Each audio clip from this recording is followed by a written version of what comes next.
no TikTok fui fazer um vídeo pra postar no YouTube, né? Um vídeo de gacha. Aí eu fui lá normal. Aí na hora que eu cheguei no TikTok apareceu um vídeo de gacha no meu For You.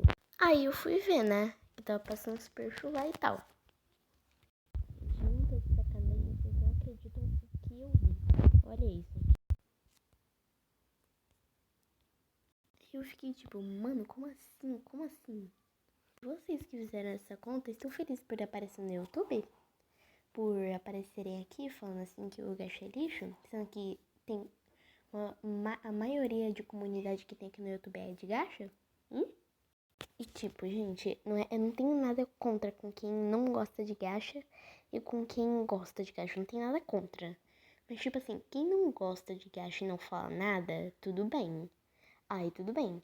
Quem pelo menos respeita quem gosta de gacha, tudo bem, tipo, tudo bem. Agora, quem não respeita e, tipo, fica falando assim do Lune e fica botando esses perfil aí, meu Deus, mano. Mano, o que vocês têm contra? O Lune, ele trabalhou bastante pra fazer o Gacha Club e o Gacha Life, imagina. Na atualização. Imagina essa atualização que ele fez. E vocês ainda ficam falando, botando esses perfil? E, tipo, eu fui ver por que eles faziam isso. E assim, mano, e tipo, eles botaram literalmente algumas pessoas contra o gacha no TikTok.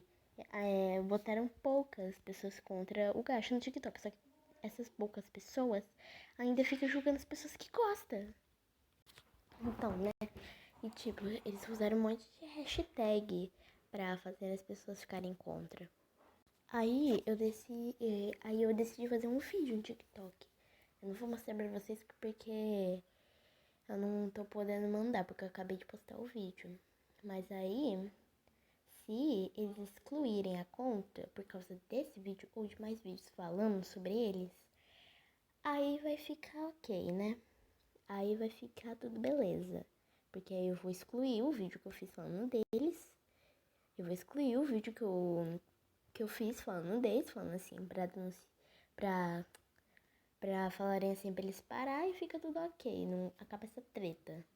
Mas tipo, eu tô achando que 2020 só tá traindo, tipo, coisa ruim não só pro mundo, tanto quanto pro Lune, porque tem muita gente odiando o Lune agora, por causa deles.